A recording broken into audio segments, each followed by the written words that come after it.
তুই কিটা করবি দেখতাম এটা তো তারা প্রতিনিধি আছে তাহলে 170 না প্রতিনিধি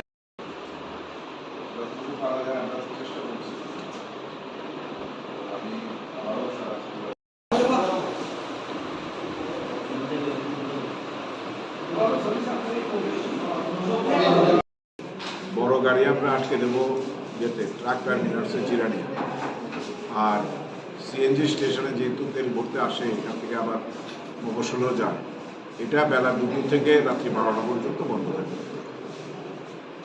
তো it is a huge work. সবার সহযোগিতায় আমরা এটা সফল করে তুলবো এই আশা রাখি, বিশ্বাস করি। যারা ভিড় ছুটায় যারা পাবে। আরেকটা জিনিস আমরা করেছি যেটা হচ্ছে খুব স্বচ্ছতার সঙ্গে এই ভিটি বন্টন হয়। আজকে সেটা লটারির মাধ্যমে হবে, প্রায় 850 মতো স্টল হবে সেখানে। মূল মঞ্চের এখানে শুধু গভর্নমেন্ট স্টল থাকবে, আর এছাড়া কিছু ধর্মীয় প্রতিষ্ঠানরা আসেন। যেহেতু এটা ধর্মকে ভিত্তি করেই হচ্ছে এই মেলা এবং এই পুজো, তো তাদেরকে স্বাভাবিকভাবে প্রেফারেন্স দিতে হয়, তাদের জন্য কিছু স্টল থাকবে। এগুলো আমরা নির্দিষ্ট করে দিয়েছি, আর বাকিগুলো সব লটারির মাধ্যমে হবে।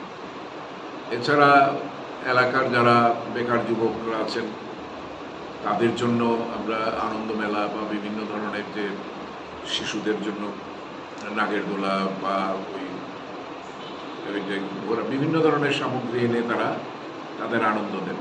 কেউ বলেন এখানে অনেক টাকা, তো টাকা পাওয়ার জন্যই তো ওরা করে, এদের সঙ্গে আমাদের কোনো যোগাযোগ নেই।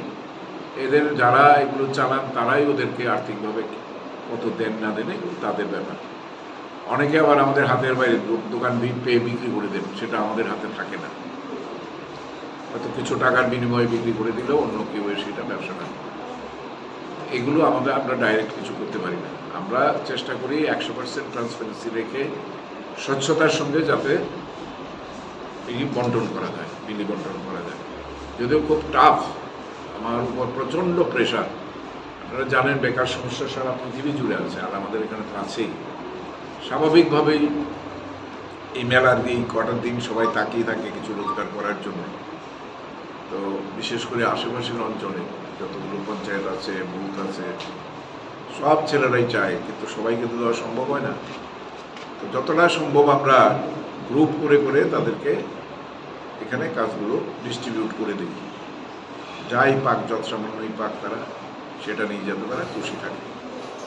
তো আশা করি আমাদের যে প্রস্তুতি এবং কয়েকটা স্কুল আমরা নেই টিএসআর রাখার জন্য, স্কাউটস অ্যান্ড গাইডস রাখার জন্য, Pallimangal school, old Agartala English medium school, Deendayal school, এছাড়া আরেকটা আছে বাইপাসে কালীতলা যে স্কুল। 4টে স্কুলে আমরা এদেরকে রাখি, কারণ এদের ভূমিকা খুব। এছাড়া অ্যাম্বুলেন্স থাকে, ডাক্তার থাকে, দমকল থাকে, আর প্রতিদিন ক্লিনিংটা একটা বিশাল ব্যাপার। এটা আমাদের মেয়র মহোদয়। এছাড়া আমরা লাইটিং করেছি, স্মার্ট সিটির যে লাইটিং তেরঙ্গা খুঁটিতে লাগিয়ে সন্ধ্যাবেলা আসলে দেখবেন। এবার আলোকসজ্জাটাও একটু অন্যরকম হচ্ছে। আমরা মন্দিরের রাস্তা পর্যন্ত এই তেরঙ্গা আলোয় আলোকিত থাকবে। এটা শুরু হয়েছে রেশম বাগান থেকে। মাঝখানে খুঁটিগুলো খুব অসমান করায় কিছু জায়গায় নতুন বাঁশ বসিয়ে সেটার মধ্যে লাইটগুলো লাগানো হয়েছে। আর এছাড়া মন্দিরকেও এভাবে এবার একটু ভালোভাবে ক্লিন করা হয়েছে, কারণ দেবতা না বেরিয়ে যেতে মন্দিরের কাজ করা যায় না উপরে উঠে। তো এগুলো আমরা ফায়ার ব্রিগেড এনে ফায়ার ব্রিগেড থেকে হোস পাইপ দিয়ে মোটামুটি আমরা সংস্কার করতে পেরেছি। সাংবাদিক সম্মেলনে উপস্থিত আমার সম্মানিত ইলেকট্রনিক এবং প্রিন্ট মিডিয়ার বন্ধুগণ, আপনারা জানেন আগামী পরশুদিন 26 তারিখ আমাদের এই ঐতিহ্যবাহী এবং প্রাচীনতম যে খার্চি পূজা চতুর্দশ দেবতার মন্দিরে অনুষ্ঠিত হতে যাচ্ছে। মেলা, সেই সঙ্গে প্রদর্শনী 7 দিন ব্যাপী চলবে। এটার ঐতিহাসিক ব্যাকগ্রাউন্ড আপনাদের সবারই জানা আছে, কারণ এটা একসময় রাজ পরিবারেরই শুধুমাত্র পূজার্চনার জায়গা ছিল, যেটা মহারাজ ত্রিলোচন শুরু করেছিলেন। মহারানী ইরাবতীর এবং দেবাদিদেব মহাদেবের আশীর্বাদে যে ত্রিলোচনের জন্ম হয়েছিল, তিনি এটার পত্তন করেছিলেন। পরে রাজধানী এখান থেকে সরে যাওয়ার পরেও চতুর্দশ দেবতা এখানেই পূজিত হবে। তো আগামী পরশুদিন এটা শুরু হবে। দেশ বিদেশ থেকে বহু সাধু সন্ত পুণ্যার্থীদের আগমন করবে এবং আমার মনে হয় মাঝখানে কোভিডের 2 বছর বন্ধ থাকলেও গত বছরও প্রচুর লোক হয়েছিল, পুণ্যার্থী, দর্শনার্থী, পর্যটক সব মিলিয়ে। এবার হয়তো আগের সমস্ত রেকর্ড ম্লান হয়ে যেতে পারে। কাজে এটা একটা বিশাল, আমার জানা মতে নর্থ ইস্টে 7 দিনের মেলা, আর এত লোক সমাগম কোথাও হয় কিনা আমার জানা নেই। খুব সম্ভবত এটাই সবচেয়ে বড় এবং প্রাচীন মেলা। তো এই উপলক্ষে পরশুদিন আমাদের এটার শুভারম্ভ শুরু হবে বেলা 11টায় কৃষ্ণমালা মঞ্চে। এটার উদ্বোধন করবেন এবং প্রধান অতিথি হিসেবে উপস্থিত থাকবেন আমাদের রাজ্যের জনপ্রিয় মুখ্যমন্ত্রী প্রফেসর ডক্টর মানিক শাহ মহোদয়। উপস্থিত থাকবেন আমাদের পর্যটন মন্ত্রী সুশান্ত চৌধুরী মহোদয়। উপস্থিত থাকবেন আমাদের জনজাতি মন্ত্রী শ্রী বিকাশ দেববর্মা মহোদয়। উপস্থিত থাকবেন আমাদের সম্মানিত মেয়র মহোদয় এবং এছাড়া আধিকারিক যারা আছেন, সেক্রেটারি বা ডিএম, এসডিএম, ওনারা তো থাকছেনই, আমি থাকবো, প্লাস আমাদের পঞ্চায়েত সমিতির চেয়ারম্যান বিশ্বজিৎ বাবু থাকবেন, বিশিষ্ট সমাজসেবী অমিত কুমার নন্দী থাকবেন। 3টে প্রোগ্রাম আমাদের এই মঞ্চে হবে। কনক্লুডিং সেরিমনিটা হবে 2 তারিখ সন্ধ্যে 7টায়। সেখানে উপস্থিত থাকবেন আমাদের কেন্দ্রীয় প্রতিমন্ত্রী সুশ্রী প্রতিমা ভৌমিক মহোদয়া। উপস্থিত থাকবেন বিশিষ্ট সমাজসেবী শ্রী রাজীব ভট্টাচার্য মহোদয়। মাঝখানে 30 তারিখ আরেকটি কর্মসূচি আছে আমাদের, সেখানে উপস্থিত থাকবেন প্রাক্তন মুখ্যমন্ত্রী এবং বর্তমান সাংসদ শ্রী বিপ্লব কুমার দেব মহোদয়।